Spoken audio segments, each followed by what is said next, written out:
My name is Elena Vargas. I am 32 years old and until recently I worked at the company my father built from nothing. Grupo Castillo. I say until recently because 3 days ago my stepmother and her 3 children decided it was no longer appropriate for me to continue working there. Everything began 15 years ago when my father met her.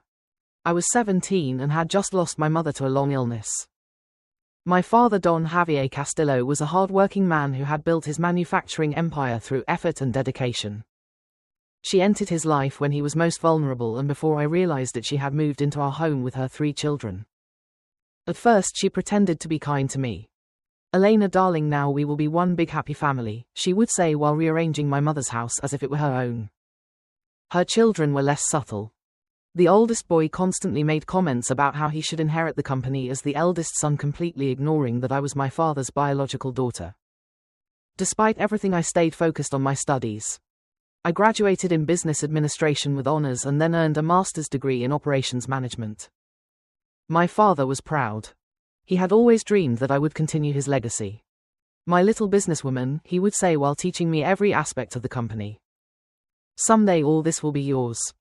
She hated when my father said that. I could see her face tense and her eyes narrow. Her children reacted too. The oldest would turn red with anger, the girl would roll her eyes, and the youngest would mutter under his breath.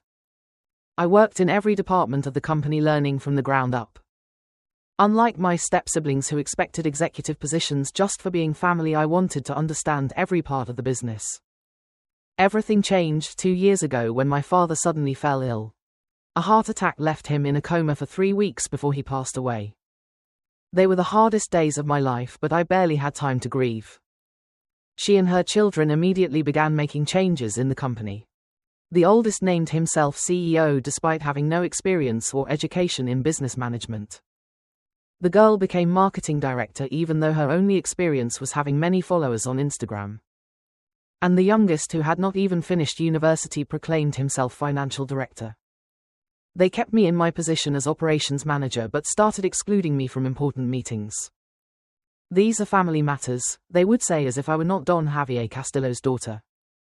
The situation worsened gradually. They changed procedures I had implemented. They dismissed loyal employees who had worked with my father for decades and even tried to change the company name to the stepmother's family name. The final blow came 3 days ago. She called a family meeting in the boardroom. "Elena," she said with that false sweetness I despise so much. "We have been discussing the future of the company. We believe it is better if you seek opportunities elsewhere." "Are you firing me?" I asked, although I already knew the answer. The oldest smiled arrogantly. "Consider it an opportunity to grow. This is a family company and, well, you are no longer really family." I remained silent, observing them. The girl played with her phone, apparently bored. The youngest at least had the decency to look uncomfortable. "You are right," I said, finally standing up. "This is a family company." She smiled, clearly satisfied with herself. "I am glad you understand, dear. We will give you a generous severance package, of course." I gathered my things under their triumphant gazes as I left the office. I could hear their laughter and the sound of glasses clinking. They were celebrating. What they did not know was that I had something to celebrate too. Something my father and I had carefully planned before his passing. Something that was in a sealed folder in his lawyer's office, scheduled to be opened exactly 3 months after any attempt to remove me from the company. That folder would open tomorrow, and then everyone would understand why my father always said I was his best investment. The next morning dawned cloudy, as if the weather reflected the storm about to be unleashed. I dressed carefully in a black suit, high heels, and the necklace my father gave me at my graduation. As I looked in the mirror, I remembered his words. In business, daughter, presentation is everything. At exactly 9 in the morning, my father's lawyer Viejo Ramon entered the offices of Grupo Castillo. I waited in my car, observing as one by one I saw her and her children arrive, all dressed as if they owned the world. My phone vibrated. It was a message from Viejo Ramon. "Everything is ready. They can begin without you." At 9:30 my phone began ringing non-stop. Calls from the oldest, from the girl, from the youngest, even from her. I ignored them all. At 10 o'clock I received another message from Viejo Ramon. "It is time." When I entered the building, the atmosphere was different. The employees looked at me with a mix of surprise and respect. Some smiled discreetly. When I reached the executive floor, I found her and her children in the boardroom surrounded by documents. What does this mean? She demanded, waving some papers in my direction. Her face was red with anger. Why don't you tell me? I replied calmly, sitting at the head of the table, the place my father used to occupy. The oldest stood up abruptly. This is ridiculous. These documents must be fake. Viejo Ramon, who was sitting in a corner, spoke for the first time. I assure you everything is legally in order. Don Javier was very meticulous with the documentation. Can someone explain what is happening? Asked the youngest, who seemed genuinely confused. Of course, I said, taking out my own copy of the documents. You see, 5 years ago my father legally restructured the company. Grupo Castillo is no longer a single entity. It was divided into 2 companies. Grupo Elite, which handles all the operational and visible part of the business, and Castillo Holdings, which is the true owner of all the patents, properties and main contracts. She sank into her chair. No, it cannot be. Oh, but it is, I continued. Castillo Holdings owns 85% of Grupo Elite. And guess who is the sole shareholder of Castillo Holdings? The girl who until that moment had been unusually quiet whispered, you. Exactly. My father and I planned this when I turned 27. He knew she was pushing for the oldest to take control, so he took precautions. But I am his wife, she shouted, slamming her hands on the table. I have rights. Viejo Ramon intervened again. The lady has rights to the 15% of Grupo Elite that Don Javier kept in his personal name. But Castillo Holdings, and therefore the majority control of the entire business group, belongs exclusively to Miss Elena Vargas. The oldest stood up, his face distorted by anger. You cannot do this. We have been running this company. Correction, I said, keeping my voice firm.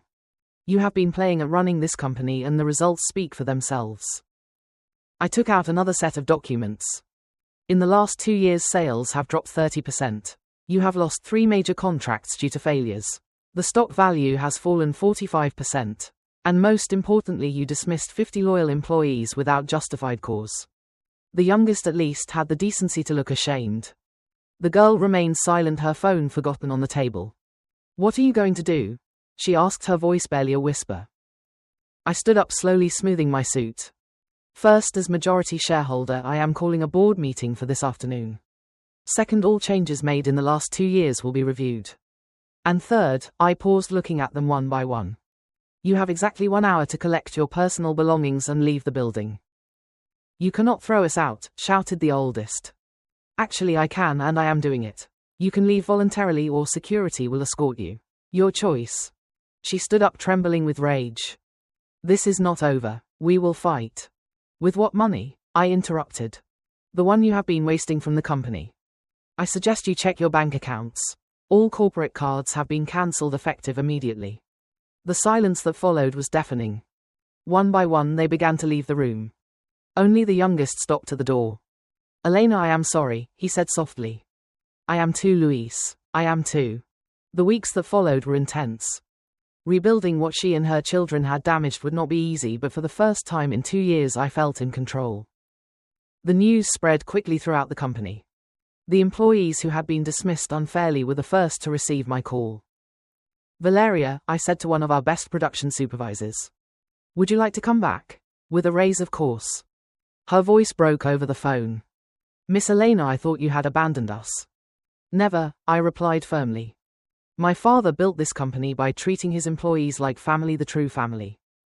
One by one the former employees returned. Each one brought years of experience and loyalty that the step-siblings had discarded so easily. She, as expected, did not leave quietly. She tried to file a lawsuit claiming my father was not in his right mind when he carried out the restructuring. Mrs. Viejo Ramon told her during the preliminary hearing.